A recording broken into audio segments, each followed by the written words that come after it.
Hello students, कैसे हैं आप सब। A very good morning to all of you and very warm welcome in +2 biology class. आज इस वीडियो में हम डिस्कस करेंगे sex determination in honey bee. This method of sex determination is also known as haplodiploidy method of sex determination. और इसे हम haplodiploidy method क्यों कहते हैं?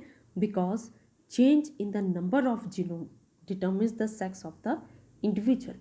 यहाँ पे पहले हमने पिछले वीडियो में हमने पढ़ा था कि जो सेक्स क्रोमोसोम्स हैं वो किसी भी ऑफस्प्रिंग के सेक्स को डिटर्मिन करेंगे, लेकिन यहाँ पे अगर उसके जीनोम के नंबर में चेंज होता है वो डिटर्मिन करेगा कि इंडिविजुअल का सेक्स क्या होगा, whether it will be a male or it will be a female. And specific allosomes or sex chromosomes are absent. This method is found in honeybees, wasps, ants and termites. तो यहाँ पे क्या होता है, one sex is diploid and other sex is haploid. एक sex जो है वो डिप्लॉयड होगा, दूसरी सेक्स जो है वो हैप्लॉयड होगा। जो डिप्लॉयड सेक्स है वो रिप्रेजेंट कर रहा है फीमेल को, and female is formed from the fertilised egg. Fertilised egg means through fusion of a sperm with an egg, whereas the male is formed directly from the unfertilized egg.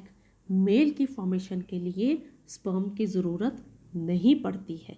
यहाँ पे ये जो हम specially अभी हम हनी बीज के बारे में बात कर रहे हैं, तो यहाँ पे बहुत इम्पॉर्टेंट चीज़ क्या है कि जो फीमेल्स हैं वो फर्टिलाइज्ड एग से बनती हैं। मीन्स फीमेल्स का जो जीनोम है वो डिप्लॉयड है, उनके पास स्पर्म और एग दोनों का जीनोम मिला के उनका डिप्लॉयड सेट बनता है और वो फीमेल्स होते हैं। जबकि जो मेल्स हैं they are form directly from the unfertilised egg, मतलब उनके पास हैप्लॉयड जीनोम है और उनके फॉर्मेशन के लिए स्पर्म की ज़रूरत नहीं पड़ती है। यहाँ पे जो फीमेल्स बनती हैं उनमें से only one or few enter the reproductive stage and now they are called queens. अब जो queens हैं उनका काम क्या है? The adult and fertile queen produces only 2 types of eggs. Queen का काम है eggs को ले करना, और eggs जो वो ले करती हैं वो 2 तरह के होते हैं, एक fertilized eggs and unfertilized eggs.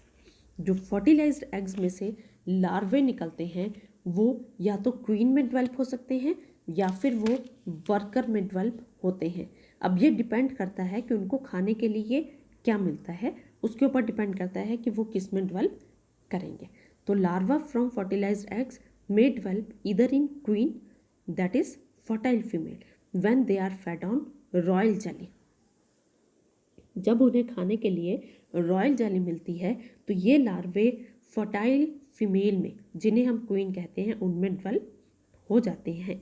अब रॉयल जेली क्या है? Royal jelly is a secretion of mandibular glands inside the workers. Workers की जो मैंडिबुलर ग्लैंड्स हैं उनकी सिक्रीशन जब उनको खाने को मिलती है then they develop into queens, and the larvae from the fertilised eggs develop into workers which are sterile females when they are fed on bee bread. तो what is bee bread? Bee bread is a mixture of pollens and nectar. तो उनको खाने के लिए क्या मिलता है उसके ऊपर डिपेंड करता है कि लार्वा या तो क्वीन में डेवलप होगा या फिर वर्कस में डेवलप होगा। क्वीन फर्टाइल फीमेल है, वर्कस जो है वो स्टेराइल फीमेल है। जो अनफर्टिलाइज्ड एग्स हैं they develop into males and these males are called drones. जो हमारे पास मेल्स हैं उन्हें हम ड्रोन्स कहते हैं हनी बी में, through haploid parthenogenesis. That is what is haploid parthenogenesis? Direct development of the haploid egg without fertilisation. यहाँ पे जो हैप्लॉइड एग है उससे डायरेक्टली हमारे ड्रोन्स बन रहे हैं, उनमें फर्टिलाइजेशन की ज़रूरत नहीं है, मीन्स स्पर्म की ज़रूरत उनको नहीं पड़ती। द मेल हनी बी और drone produces sperms through mitosis and not by meiosis. जो हमारे पास यहाँ पे मेल्स हनी बीज हैं जिन्हें हम ड्रोन्स कहते हैं, वो स्पर्म्स बनाते हैं माइटोसिस के थ्रू, मियोसिस के थ्रू नहीं, क्योंकि माइटोसिस में क्रोमोसोम नंबर सेम रहता है, जबकि मियोसिस में क्रोमोसोम नंबर हाफ हो जाता है।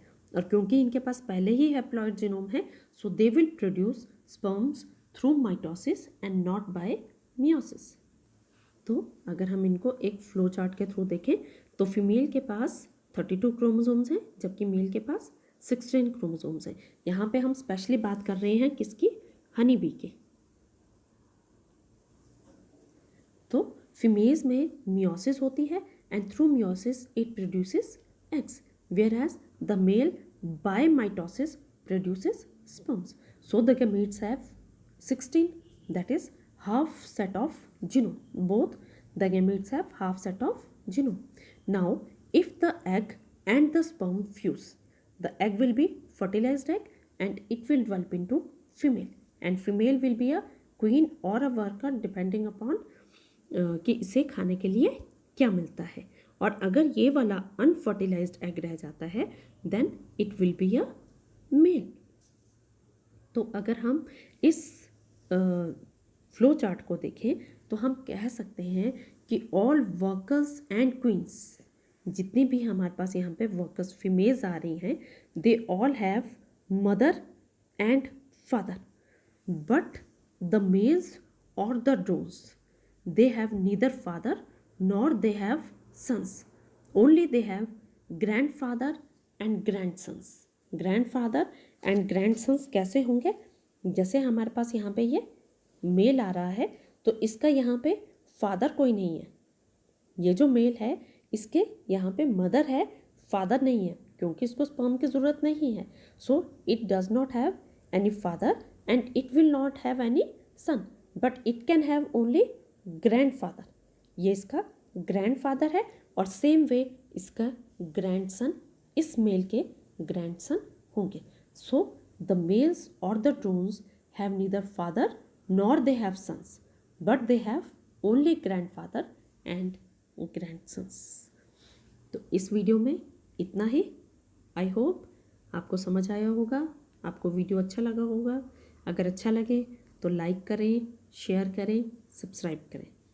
अगले वीडियो में फिर एक नए टॉपिक के साथ मिलेंगे।